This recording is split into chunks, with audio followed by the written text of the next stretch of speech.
chronic inflammation. Lecture objective.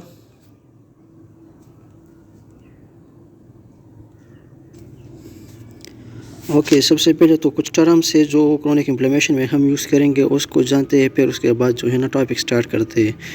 سب سے پہلے آتا ہے infiltration with mono nuclear cells included lymphocytes, macrophages and plasma cells. اچھا، جب جو ہے نا مونو نیوکلیئر سیلز جیسے کہ لیمفوسائٹ ہوتے ہیں، میکروفیجز ہوتے ہیں اینڈ پلازما سیلز ہوتے ہیں، وہ کسی باڈی کی ایک جگہ سے دوسری جگہ پہنچتے ہیں، مطلب کوئی ممبرین پاس کرتے ہیں، تو اس پروسیس کو ہم کہتے ہیں انفلٹریشن۔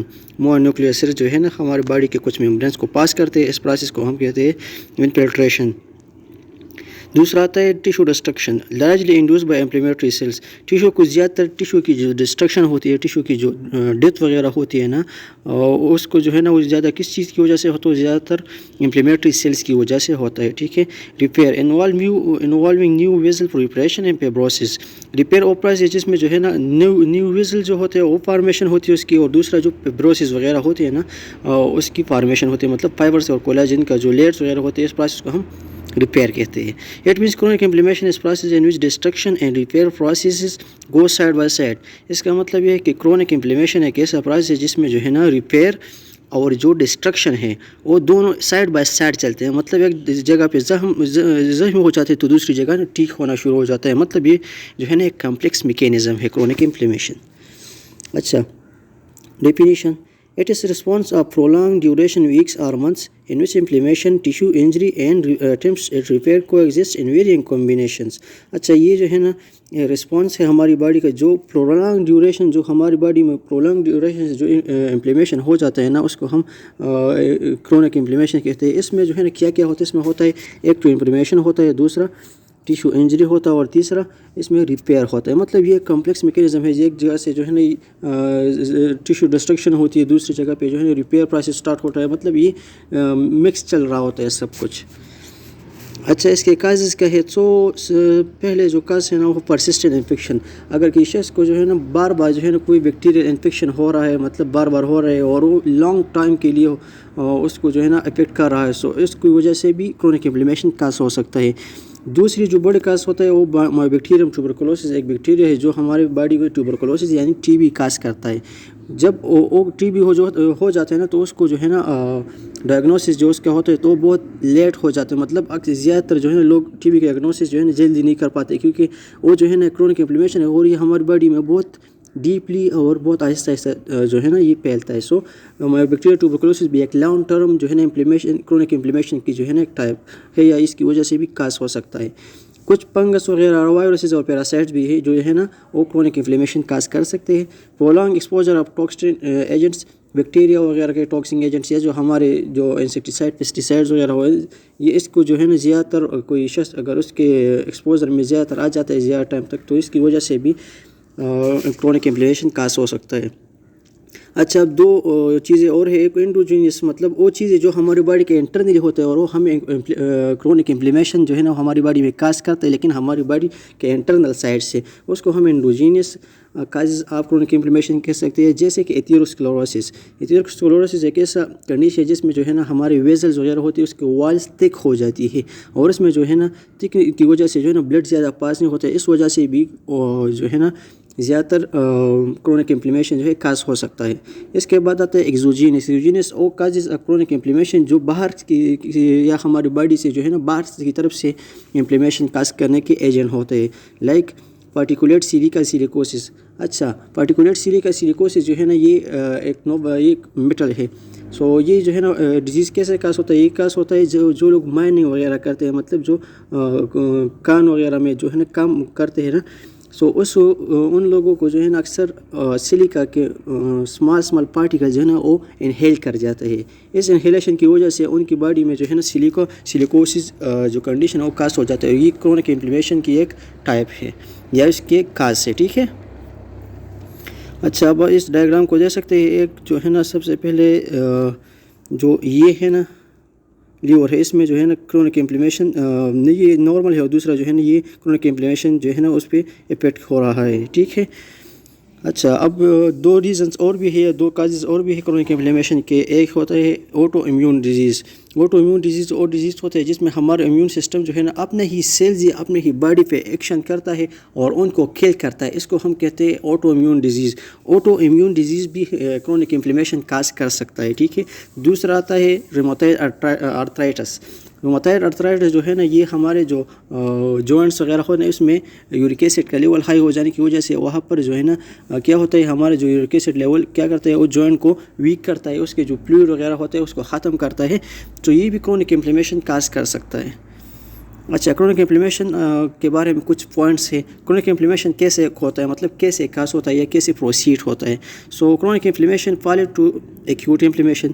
کرونک انفلیمیشن جو ہے نا وہ ایکیوٹ انفلیمیشن سے بھی کاز ہو سکتا ہے، جیسے کہ اوسٹیومائلائٹس اینڈ نیمونیا کازنگ لنگ ایبسس. اوسٹیومائلائٹس جو ہے نا بون، جو ہمارے بون ہوتے ہیں اس میں جو ویک ہو جاتی ہے، تو یہ جو ہے نا پہلے جو ہے نا ایکیوٹ انفلیمیشن ہوتا ہے، مطلب تھوڑے جو ہے نا بون ویک ہو جاتا ہے، پھر اس کے بعد جو ہے نا کرونک میں کنورٹ ہو جاتے ہیں اور یہ کرونک انفلیمیشن کاز کر سکتا ہے. سو اوسٹیومائلائٹس جو ہے نا ایگزامپل ہے chronic inflammation followed by cause by acute inflammation. ٹھیک ہے. دوسرا نمونیا ہو جاتا ہے. نمونیا جو ہے نا یہ بھی کاز کر سکتا ہے، لنگ ایبسس کاز کر سکتا ہے. یہ بھی ہے جو ہے نا سب سے پہلے ایکیوٹ انفلیمیشن ہوتا ہے، پھر یہ کنورٹ ہو جاتے ہیں، پروسیڈ ہو جاتے ہیں کرونک انفلیمیشن میں. یہ current attacks of acute inflammation, کسی شخص کو بار بار جو ہے نا ایکیوٹ انفلیمیشن آ رہا ہو تو اس کی وجہ سے بھی کرونک انفلیمیشن کاز ہو سکتا ہے. کرونک انفلیمیشن اسٹارٹنگ ڈین او پرائسز، جس میں کرونک انفلیمیشن خود بخود اسٹارٹ ہو جاتے ہیں. ڈین او مطلب یہ ہے کہ وہ خود بخود اسٹارٹ ہو جاتے ہیں، اس کا کوئی انیشیل پیز نہیں ہوتا. ٹھیک ہے. سو وہ بھی کاز کر سکتا ہے. اور اس کا ایگزامپل کیا ہے، مائوبیکٹیریم ٹیوبرکلوسس. جو ٹی بی کاز ہوتے ہیں نا یہ کوئی ایکیوٹ پیز اس کا نہیں ہوتا، مطلب یہ جو ہے نا ڈائریکٹلی ہی کرونک انفلیمیشن جو ہے نا کاز ہو سکتی ہے، مطلب اس کا کوئی انیشیل پیز نہیں ہوتا. اب مورفولوجک فیچرز کیا ہوتے ہیں، مطلب کیا کرونک انفلیمیشن میں جو ہے نا کیا اسٹرکچرل چینجز آ سکتے ہیں، کیا شیپس چینج آ سکتے ہیں. ٹھیک ہے. سو سب سے پہلے اس میں کیا ہوگا، مونونیوکلیئر سیلز انفلٹریشن. سب سے پہلے ہم پڑھ چکے ہیں انفلٹریشن اوپرائز، جس میں ہماری باڈی کے مونونیوکلیئر سیلز جو ہے نا جیسے لیمفوسائٹس وغیرہ، پلازما سیلز وغیرہ، یہ جو ہے نا ایک جگہ سے دوسری جگہ ممبرین وغیرہ کو پاس کر کے چلے جاتے ہیں. اس پروسیس کو ہم کہتے ہیں انفلٹریشن. سو سب سے پہلے کیا ہوگا، مونونیوکلیئر سیلز جو ہوں گے نا وہ انفلٹریشن کریں گے. مطلب کون کون سے سیلز، میکروپیجز، لیمفوسائٹس اور پلازما سیل. یہاں پر پلوریپٹیٹیو چینجز ہوتے ہیں اور اٹیمپٹس ٹو ایٹ ہیلنگ. یہاں پر جو ہے نا پلوریپٹیشن مطلب میچوریشن کی چینجز وغیرہ بھی ہوتی ہیں، مطلب جو ویزلز وغیرہ ہوتے ہیں وہ نیو اسٹارٹ ہو جاتے ہیں اور انجیوجینیسس وغیرہ ہوتے ہیں، ویسکولوجینیسس وغیرہ ہوتے ہیں، مطلب پرانے جو ویزل ہے وہ ختم ہو جاتے ہیں اور نئے ویزل جو ہے نا وہ بھی اسٹارٹ ہونا شروع ہو جاتے ہیں. اور جو دوسرا ہے وہ اٹیمپٹ ایٹ ہیلنگ. تو وہ جگہ جہاں پر جو ہے نا یہ انفلیمیشن ہوتی ہے وہاں پر جو ہے نا ہیلنگس کی مطلب اس جگہ واپس ٹھیک ہونے کی جو کوشش ہوتی ہے نا وہ بھی اسٹارٹ ہو جاتی ہے.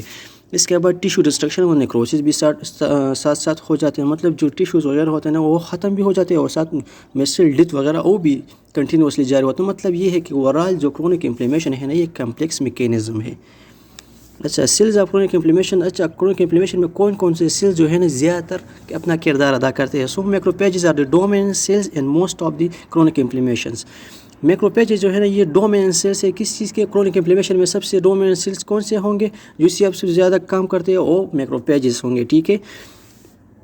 اچھا، فنکشن آف میکروپیجز. اب میکروپیجز کے جو ہے نا کیا فنکشن ہے، یہ تو سب سے پہلے کیا کرتا ہے، پیگوسائٹوسس کرتا ہے. جو سیلز کے جو ایٹنگ وغیرہ کا پروسیس ہوتا ہے، مطلب سیل جب فوڈ وغیرہ انٹیک کرتا ہے یا کوئی چیز جو ہے نا وہ کھانے کی کوشش کرتا ہے تو یہ میکروپیجز کے ذریعے کرتا ہے.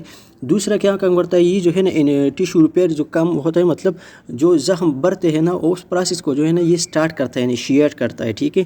اس کے بعد جو انفلیمیٹری میڈیٹرز ہوتے ہیں لائک ٹیومر نیکروسس فیکٹر، انڈولیوکن 1 اور کیموکائنز وغیرہ ہوتے ہیں، یہ ان سب کو بھی سیکریٹ کرتا ہے. سو اوورآل میکروپیجز کے 3 فنکشن ہو گئے، پیگوسائٹوسس مطلب سیل ایٹنگ وغیرہ ہو گئے، دوسرا ٹیشو ریپیئر کو انیشیٹ کرتا اور تیسرا انفلیمیٹری جو میڈیٹرز ہوتے ہیں نا ان کو سیکریٹ کرتے ہیں. ٹھیک ہے. اچھا، اس کے بعد 2 فنکشن اور اس کے، ایک تو یہ کیا کرتا ہے، یہ ڈسپلیڈ